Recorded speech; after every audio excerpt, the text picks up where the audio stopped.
Sunshine. And we're back today with another, and Bertram. We're back today with another serial killer. Okay guys, so this is gonna be my serial killer topic.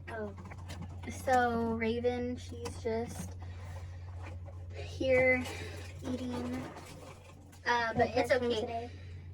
So it is 10:47 and I am going to be covering the serial killer known as Alieen Wuarnos. I've tried to look up different pronunciations for her name and some of them were like different. So Alieen Wuarnos is how I'm going to pronounce it. A lot of people pronounce it differently. If I'm pronouncing it wrong, please just let me know. But what I will say is I'm going to give a warning for anybody who doesn't like the topic of murder and other things like that. I understand that some people are sensitive and some people don't like hearing about it, so I completely understand. You can go find another video of ours, and yeah, that's the warning, guys. And all of the information that I'm reading is from Wikipedia, so if there's anything that's left out or misinterpreted, please let me know. I just want to say something before we start. Is it time to use the microphones? Why? Because it's kind of late and I think the kids are asleep. If we plug it in though right now, will it mess up what we've already talked about? We'll just do it in the next one, I guess, because I'm not sure. Okay, so let's get into the early life of Alieen Wuarnos. It says, Wuarnos was born Alieen Carol Pittman on February 29, 1956 in Rochester, Michigan. Her mother, Diane Wuarnos, born in 1939, was 14 years old when she married Aleen's father, 18-year-old Leo Pittman. How old was your mom? It says her mom was 14. So here's your SICKOO. Okay. On June 3rd, 1954, they were married. I'm sorry, guys. They were married from 1936 to 1969. On June 3rd, 1954, guys, I'm so sorry. Wikipedia is weird. So it says she married Aleen's father, 18-year-old Leo Pittman, and then it says from 1936 to 1969. And then next to that, it says on June 3rd, 1954. And then it says on March 14th, 1955, Diane gave birth to Aleen's older brother, Keith. After less than 2 years of marriage and 2 months before Alieen was born, Diane filed for divorce. She gave birth to Alieen at the age of 16. Wuarnos never met her father. In 1967, Leo Pittman was sentenced to life imprisonment for kidnapping. Oh my gosh. Sassy. It's not her. Guys, it says she never met her father, because I don't know if you heard, but it says in 1967, Leo Pittman, her father, was sentenced to life imprisonment for kidnapping and raping a 7-year-old girl. Pittman was diagnosed with schizophrenia. He unalived himself by hanging himself in prison on January 30th, 1969. In January of 1960, when Wuarnos was almost 4 years old, Diane abandoned her children, leaving them with their maternal grandparents, Lori and Britta Wuarnos, both alcoholics. Well, damn, dude. Not only was her dad a sick person, I want to cuss in here, but I'm trying to stop, guys. No, not like... Her dad, he was sick. Her mother abandoned them at a young age. And the people that they went to were alcoholics. So, like, these poor children, bro. Lori and Britta Wuarnos were both alcoholics. And they legally adopted Keith and Alieen on March 18th of 1960. Lori and Britta were Finnish Americans who were born in Finland and later moved to Michigan. By the age of 11, wuarnos began engaging in sexual activities in school in exchange for cigarettes, drugs, and food. Girl, that's not even, like, that's so damn sad, bro. Like, that shit's so sad. Imagine being 11 years old and you're having to do sexual favors for food. Oh, that pisses me off. She had also engaged in sexual activities with her brother. I don't know if it was because she wanted to or if he forced her to or what happened, guys, but yeah. Wuarnos said that her alcoholic grandfather had sexually assaulted and beaten her when she was a child. Before beating her, he would force her to strip out of her clothes. In 1970, at age 14, she became pregnant after being raped by a family friend. Wuarnos gave birth to a boy at a home for unwed mothers on March 23, 1971, and the child was placed for adoption. A few months after her son was born, she dropped out of school at about the same time that her grandmother, and that's about at the same time that her grandmother died of liver failure. When Wuarnos was 15, her grandfather threw her out of the house and she began living in the woods near her old home and supported herself through prostitution. Dude, that is so sad. She had such a sad life.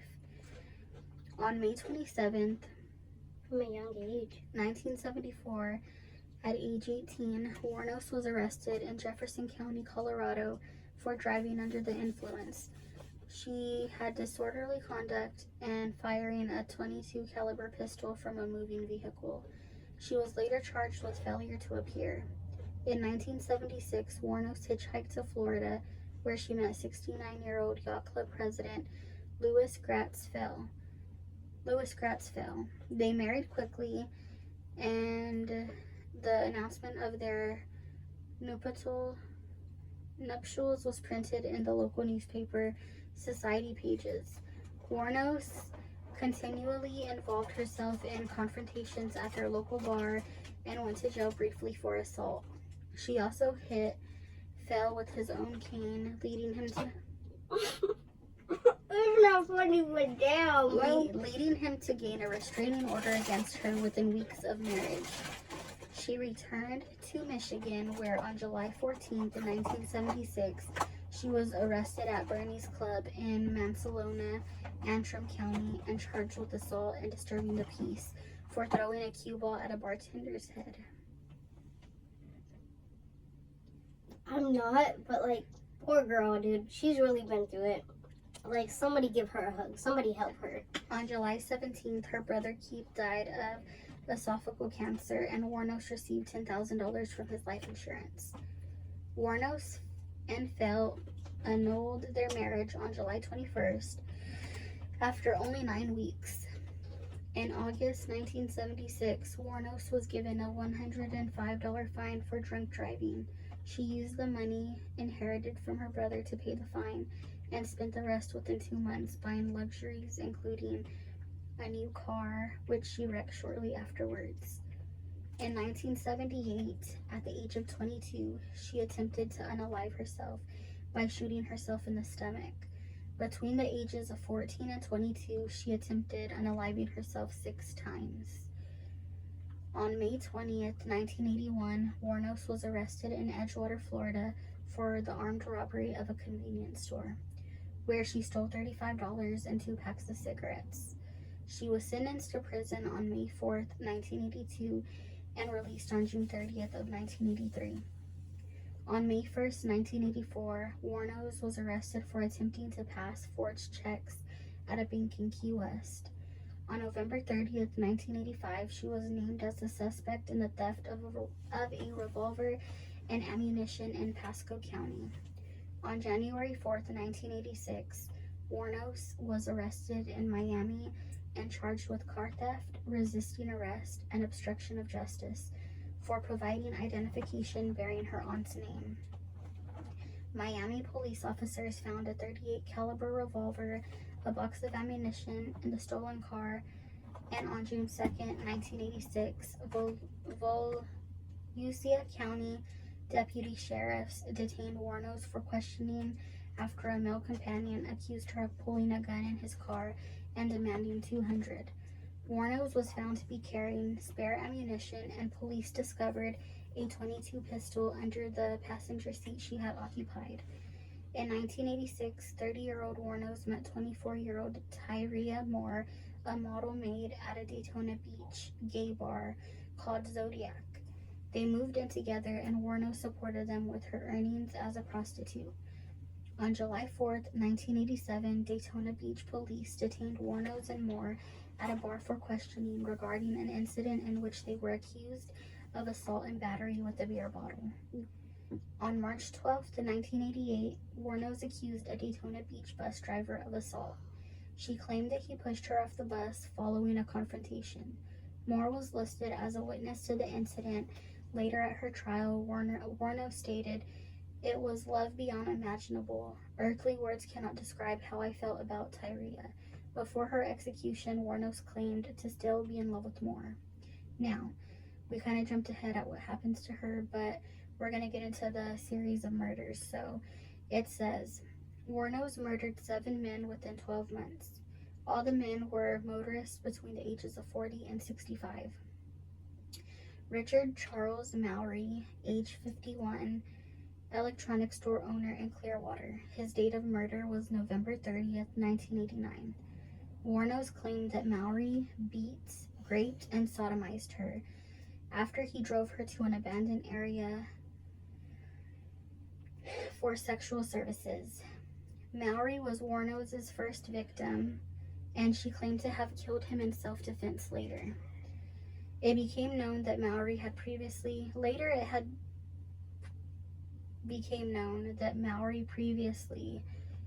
had been convicted of attempted rape in Maryland.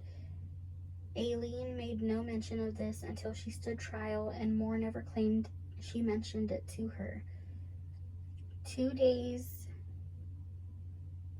after the murder of Volusia County Deputy Sheriff found Mowry's abandoned vehicle on December 13th.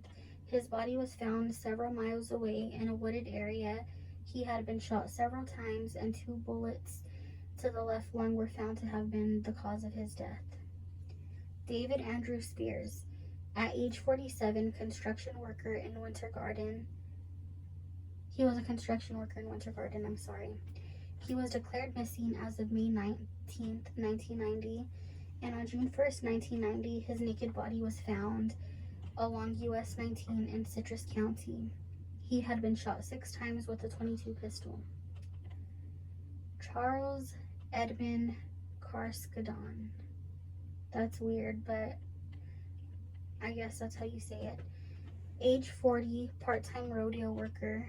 His date of murder was May 31st, 1990. Ouch. Okay. And on June 6th, 1990, his naked body was found in Pasco County. He had been shot 9 times with a .22 caliber weapon. The body had been wrapped in an electric blanket and was badly decomposing when found. Witnesses saw Wuarnos in possession of Carskadon's car, and Wuarnos had also pawned a gun identified as belonging to Carskadon. Peter Abraham Sims, age 65, retired merchant seaman. In June 1990, Sims left Jupiter, Florida for Arkansas. On June 4th, 1990, his car was found in Orange Springs, Florida. Moore and Wuarnos were seen abandoning the car, and Wuarnos' handprint was found on the interior door handle. His body was never found. Troy Eugene Burris, at age 50, sausage salesman from Ocala, Florida. On July 31st, 1990, he was reported missing. On August 4th, 1990, his body was found in a wooded area along State Road 19 in Marion County, and he had been shot twice. Charles Richard Dick Humphreys, age 56, retired United States Air Force major, former state child abuse investigator, and former chief of police. His date of murder was September 11th, 1990, and on September 12th, 1990, his body was found in Marion County. He was fully clothed and had been shot 7 times in the head and torso. His car was found in Suwannee County.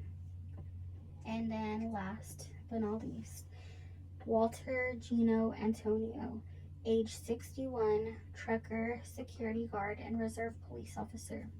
On November 19th, 1990, Antonio's nearly naked body was found near a remote logging road. In a remote logging road in Dixie County.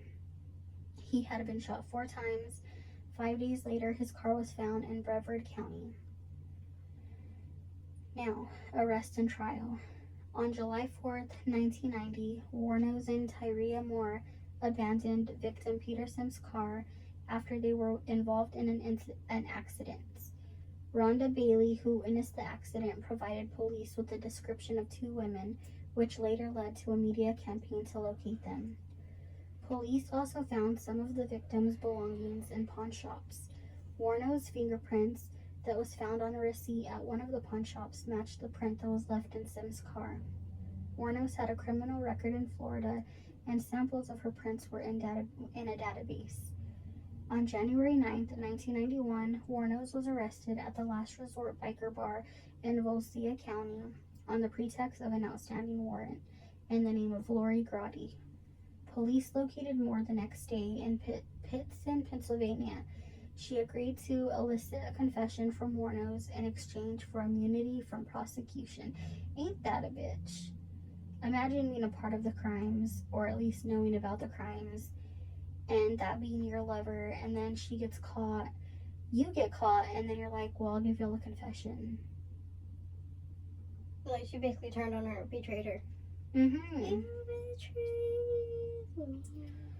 Moore returned with the police to Florida, where she was put in a motel under police guidance. She made numerous telephone calls to wuarnos, pleading for help in clearing her name.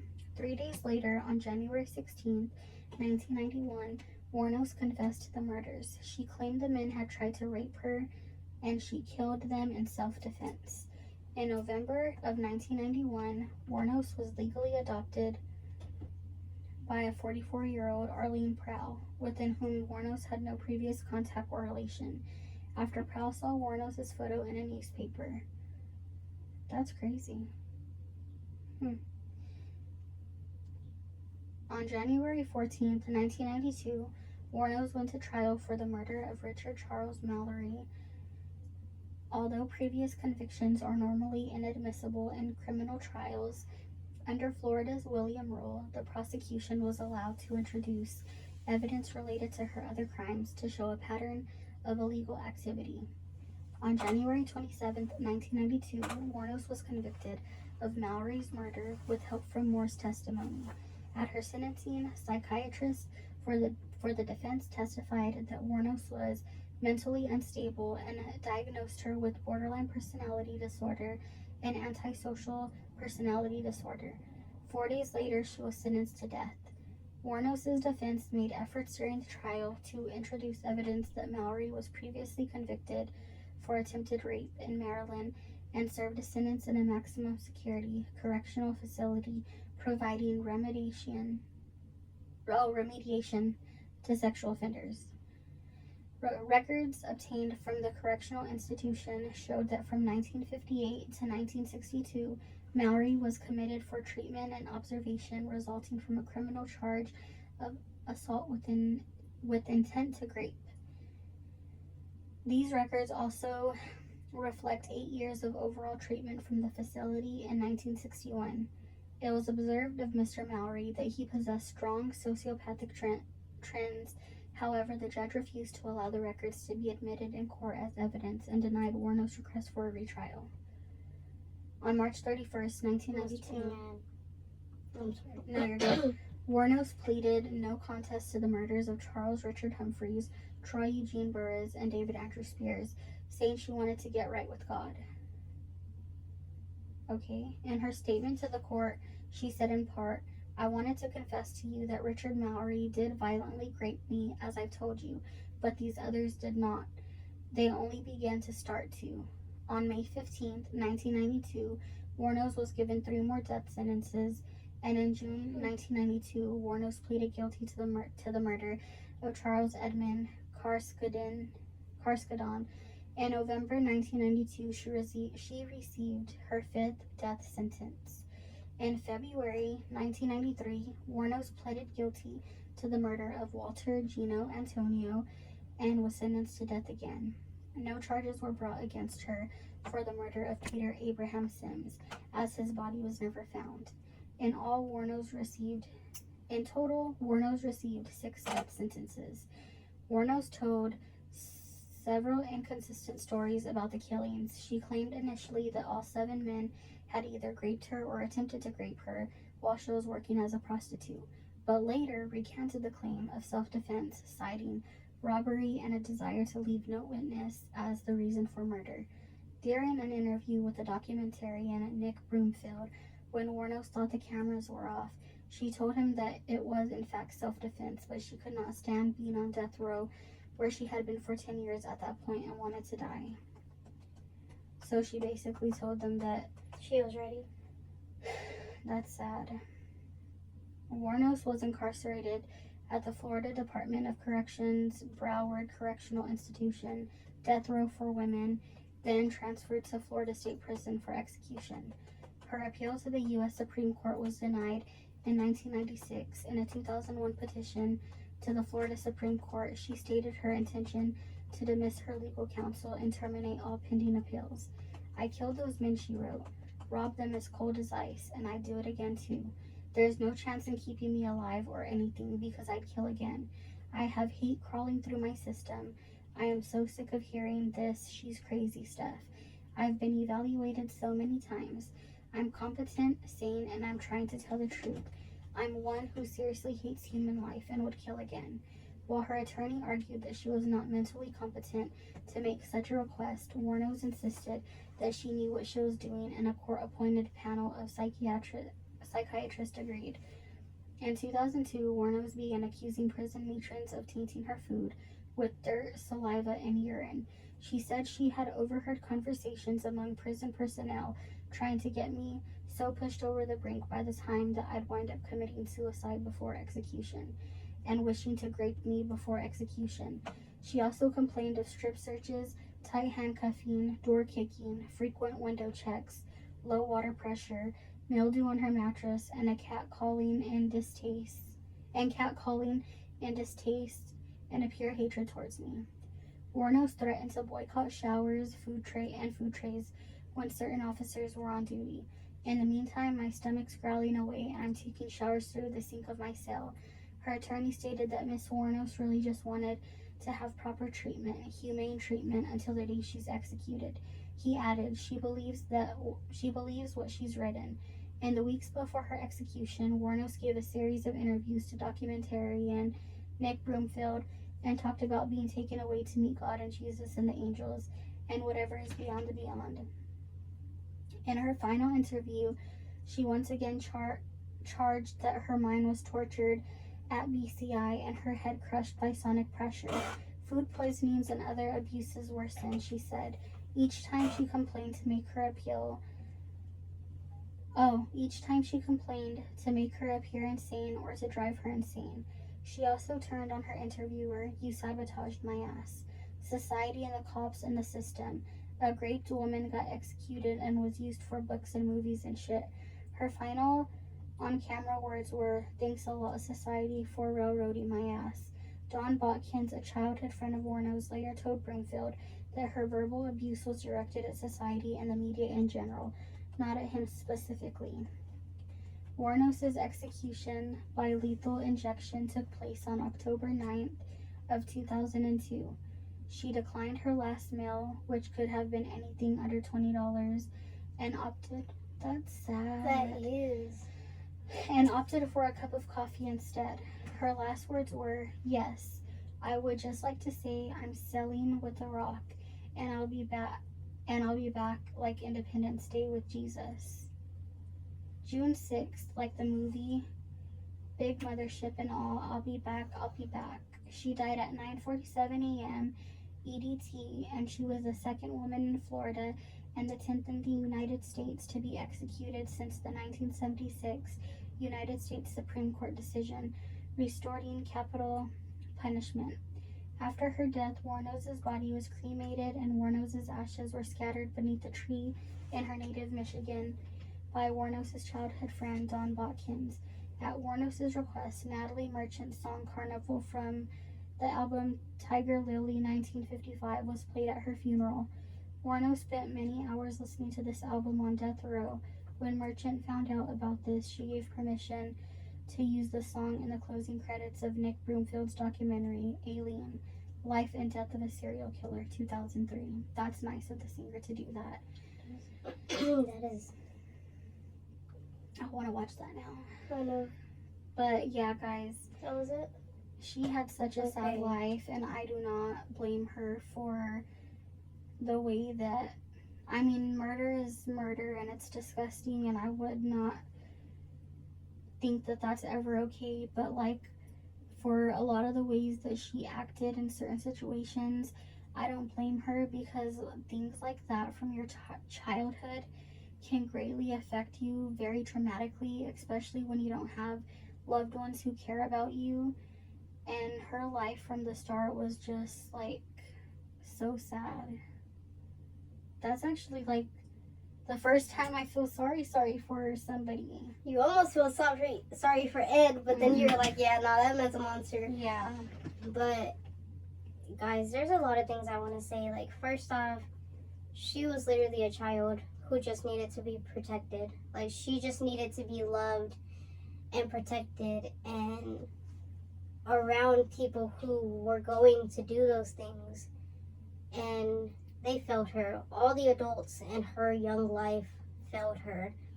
Her grandfather, her grandmother, I don't know if her brother was older than her or not, but he failed her in a way too. Her mom and her dad, well, I mean, the dad's kind of like, yeah, but like, they all failed her, dude. Like, she just needed love and protection. And so, I do feel bad for her.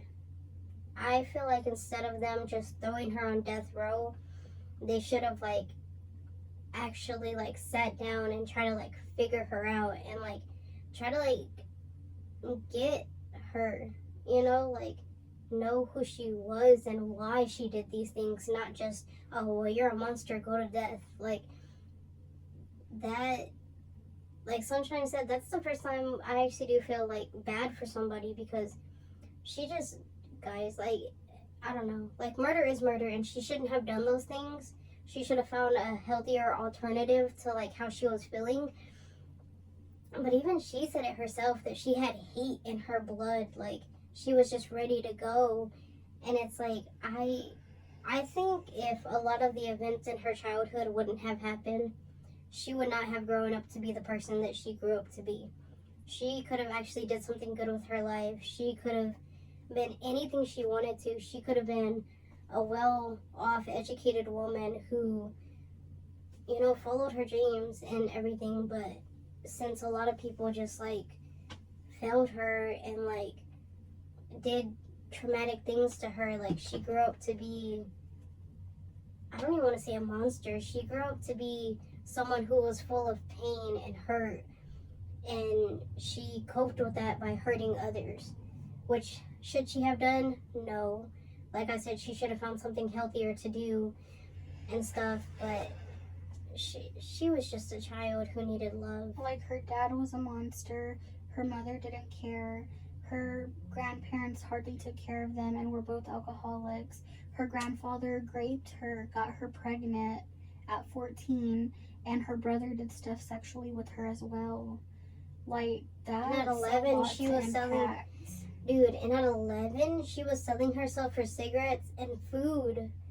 And drugs. And drugs, yeah, I was trying to think of the other thing, but like, bro, she was 11, dude. I didn't mean impact, I meant that's a lot to unpack already. Yeah. Like, so I can't even imagine, like, what the poor child, like, yeah, guys, that's why I say, I know that you really can't help it sometimes, but people really need to stop bringing children into this life if you're a bad person, because whatever you choose to do afterwards affects them, and it can affect them in such a bad way that they turn out like that. And it's just like, that's the thing that I always tell you. Like, people just want to.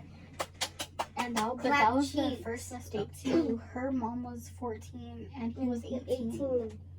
4 years apart, and that's. And then she had her when she was 16. Guys, I'm not trying to like hit myself and like go crazy, but like, bro, like, it honestly makes me sad. Like, poor Alieen. You know, poor child. Like, yeah, like, and that's what I always tell you. Like, people just need to, like, and I know you say, well, use protection or use a pill, but it's like, no, dude, because like sometimes those can still fail. And it's like, dude, like, if you know you're a terrible person, I'm not trying to be loud. yeah, you're just passionate. I am, but it's like, if you know that you're a terrible person, don't have sex and bring a baby into this world, whether you're a man or you're a woman, bro. Like, I know that we're all humans. Well, I'm not gonna say all humans, because there are some people who are questionable, who who don't like sex and stuff, who aren't you're talking spicy. about me. Yeah, like, there's some people who aren't spicy and stuff, but like, so like, for the majority of people who do like get corny and stuff, like, dude, like, there's Adam and Eve, there's Sydney's, there's like so many X shops and stuff. And I know people are gonna be like, well, that's not like the real life and stuff, but like, if that's the case, then heal yourself, heal your generational trauma, heal yourself before you decide to do that, because then you bring a child into this world and then you like put them through so much shit, and then they become Alieen, bro. Like, they. But you know what? That op-ass bitch, I don't know whatever happened to her, but that's fucked up, bro. Oh, yeah, and you, like, bro, like, there were so many people in her life that could have just helped her if they weren't terrible people themselves. Like, I hate this. Like, I knew about her. I watched the movie where Peyton List played her, but in the movie, they literally did not say any of that. And that's what I hate about movies sometimes. Just, they try to depict them so much as a villain or like crazy. Because like in the movie, all it did was like it just showed the killings, her killings, and then she got like married, and then like she like fucked with that family and stuff. Like, so like. I want to watch the 2003 one though that came out, so I might watch that tonight, guys, and lunch on something, I don't know. So like, props to Peyton Liz, because she did a really good job in that movie, but to the people who created that movie, like, they should have like told us more of her backstory. Better, like, do better. Dude. Oh, dude, so much of the stuff that I say and do in these videos are going to be used against me when we do get popping, because like, they're going to be like, look at this girl, she's hitting herself. Or she's like saying, instead of making edits like not spicy, flirtatious ones, they're gonna make edits of you stuffing yourself. They're gonna be like, look at this girl, she used to punch dumpsters, now she's hitting herself. But like, guys, y'all just don't get it. Y'all don't get how I feel right now. Like, this baby, she just, like, she could have turned out so much better. I'm not gonna get emotional, but she could have had such a bright future. She could still be alive today with her own family if people just wouldn't have traumatized her. Her own family at that. Like, it's worse when it's your own family. Anyways, guys, we need to end this video because I'm gonna keep hitting myself if I keep thinking about it, but she said they're gonna make edits of me hitting myself, dude. Watch all over TikTok now, you're just gonna see. But yeah, guys, with all of that being said, let us know how y'all feel about the whole situation in the comments down below. If y'all agree with us, if y'all don't, that's fine. We all have our opinions and we're entitled to those. But like, yeah, just like, let us know what you think in the comments below. Like this video, comment, subscribe, because there's a lot of you that watch our videos and y'all aren't subscribed. Don't be on that dumbass shit. Help us out. because we need to get to 10,000 subscribers by 2026. That is our April 2026. That is our goal, and we need to do that, guys. We have to get that done. Which is still a year away, so y'all have time. Y'all have time. We have time. And to that subscriber that we lost, we are sorry that we lost you. We don't know what we did to lose you. I wish you would have left a comment before just dipping. But like, we'll make new people. We'll have new audiences. People that actually want to watch our videos. And that's great.